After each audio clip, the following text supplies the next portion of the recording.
दूसरा प्रश्न, अगर कोई शाकाहारी नहीं तो क्या वो खुद को आध्यात्मिक भी नहीं बोल सकता? बोलने को तो कोई कुछ भी बोल सकता है, जो बोलना है बोलो, मुंह तुम्हारा है। बोलने से क्या हो जाता है? एक ख्वाहिश दिख रही है मुझे यहाँ पे, हड्डी चबाने की और साथ ही साथ ये घोषणा करने की कि मैं तो साहब बड़ा आध्यात्मिक हूँ। तुम्हारी ख्वाहिश है, पूरी कर सकते हो। लोग तरह तरह की तमन्नाएं पूरी करते रहते हैं, तुम ये वाली भी कर लो।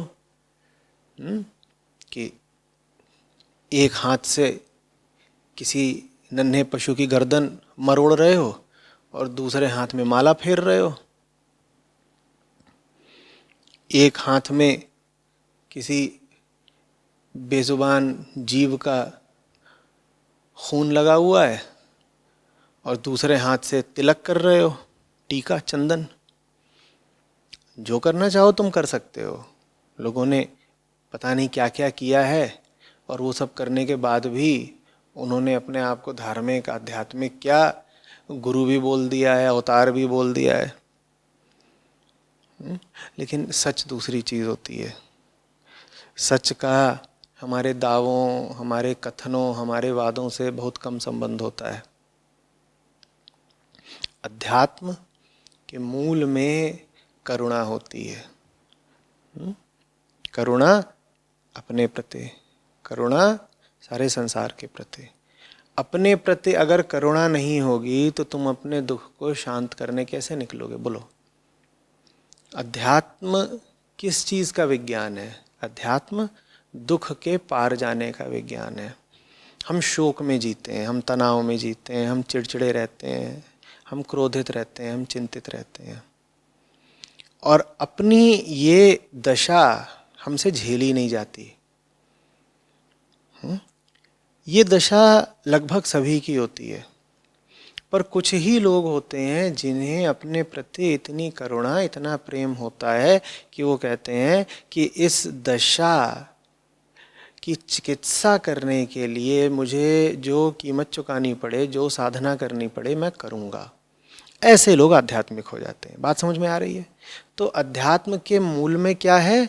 अपनी ही दशा के प्रति करुणा। जैसे कि तुमने अपने आप को ही घायल, बीमार, चिंतित, शोकाकुल देखा, जमीन पर पड़े देखा और तुम कह रहे हो ये आदमी बहुत बुरी हालत में है, इसको मदद चाहिए, इसका ठीक होना ज़रूरी है। समझ रहे हो? तुमने अपने आप को ही देखा कि आदमी बहुत खराब हालत में है और चूंकि तुम प्रेम करते हो स्वयं से, तो तुमने अपनी हालत को ठीक करने के लिए जो भी कदम आवश्यक थे वो उठाए। ये अध्यात्म है।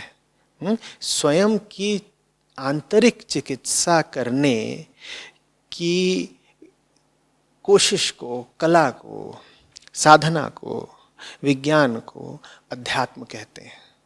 ठीक है ना?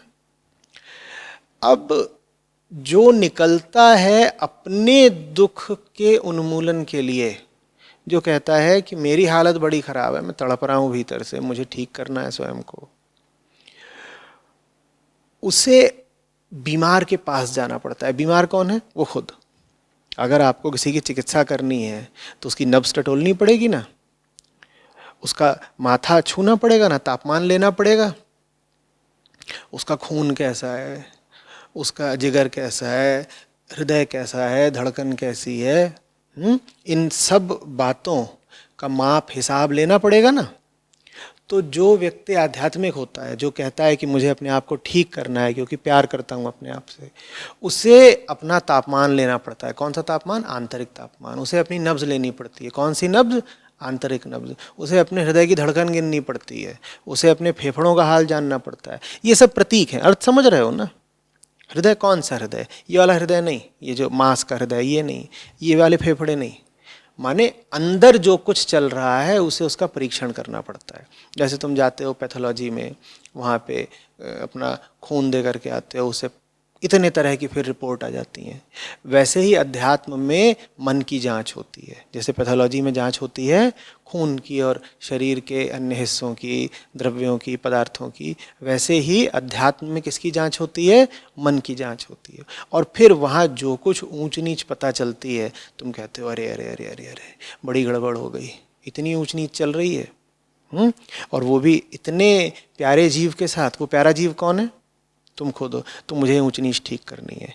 लेकिन इस प्रक्रिया में साथ साथ एक दूसरी घटना हो जाती है। वो घटना ये हो जाती है कि जब तुम अपनी जांच पड़ताल, अपना परीक्षण कर रहे हो, तो तुम्हें पता चलता है कि अरे मैं और ये जो दुनिया के बाकी जीव हैं ये बहुत अलग हैं ही नहीं। बात समझ में आ रही है? जैसे कि कोई इस गुमान में रहता हो कि मैं तो साहब बड़ा श्रेष्ठ आदमी हूँ, मैं किसी दूसरी नस्ल का ही आदमी हूँ। पहले चलता था ऐसा, नस्लवाद खूब चलता था, रंगभेद खूब चलता था।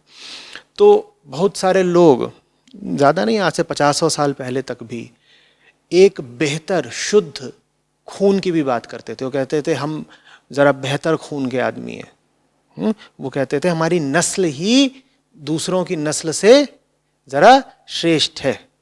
बात समझ में आ रही है? वो कहते थे ये देख साहब हमारा ये खून है। अभी भी कुछ लोग इस तरह की बात कर देते हैं नासमझी में।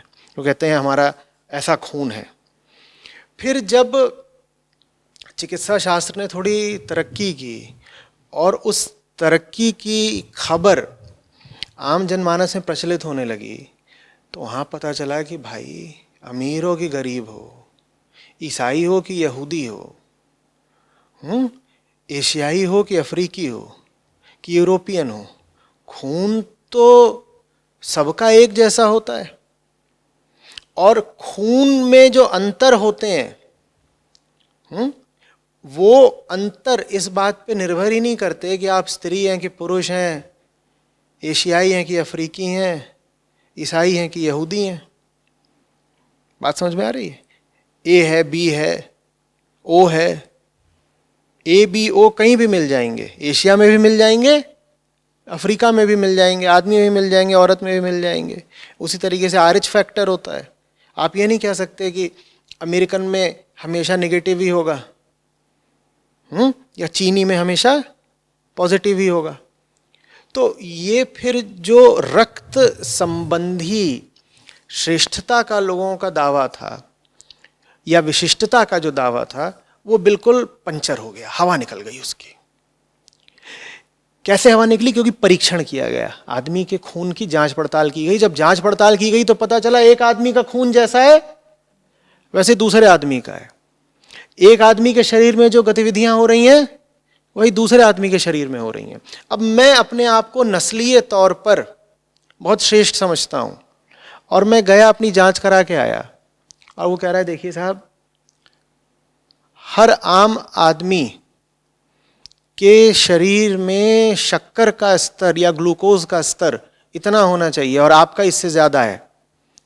अगर आपका इससे ज्यादा है तो आपको मधुमेह है। तो आप ये उससे थोड़ी कह सकते हैं साहब मैं खास आदमी हूं।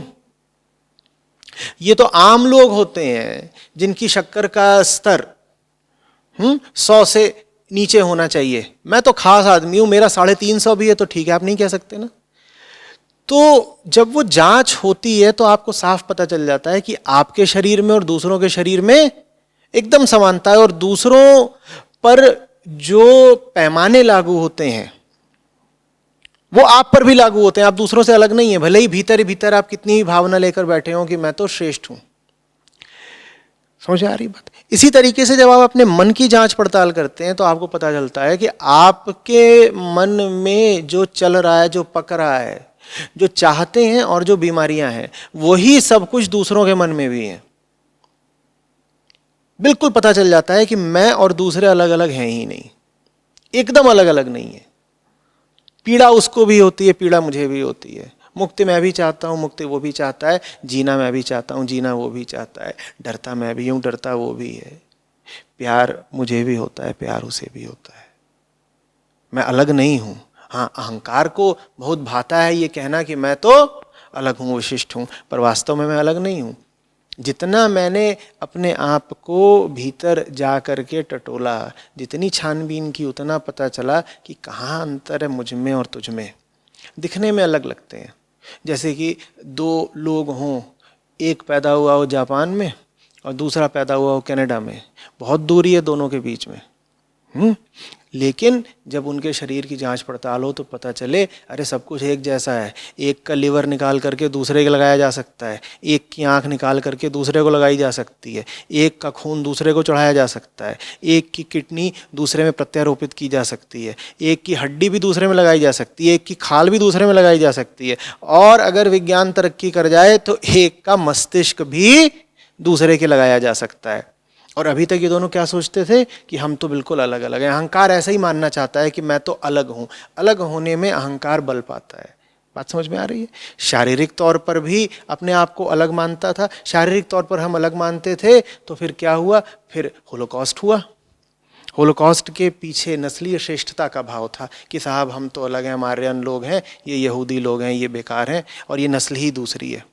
इसी तरीके से अमेरिका में जो इतने दिनों तक गुलामी की प्रथा चली, उसमें भी क्या था?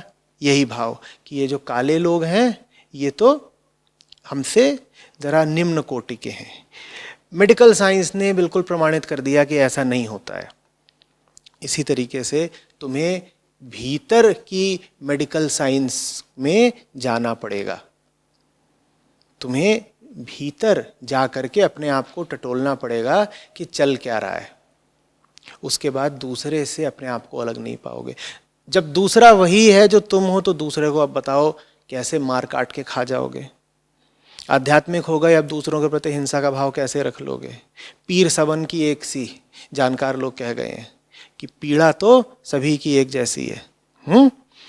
पीर सबन की एक सी, मुर्गी हिरनी गाय, कबीर साहब बोल गए।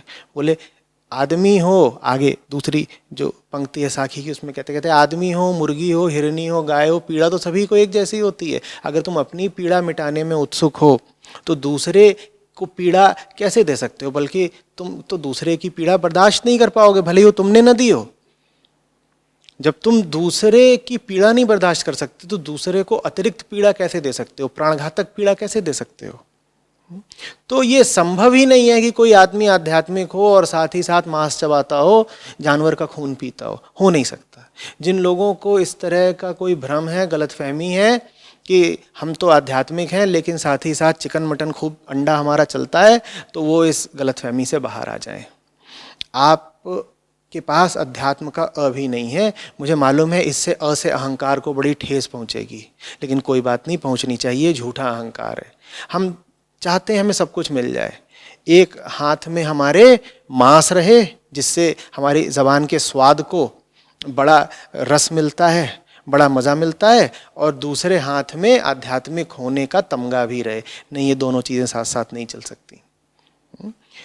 कोई व्यक्ति कभी ये दावा ना करे कि वो पशु पीड़क होकर भी, मांसाहारी इत्यादि होकर भी आध्यात्मिक है। ऐसा संभव बिल्कुल नहीं है।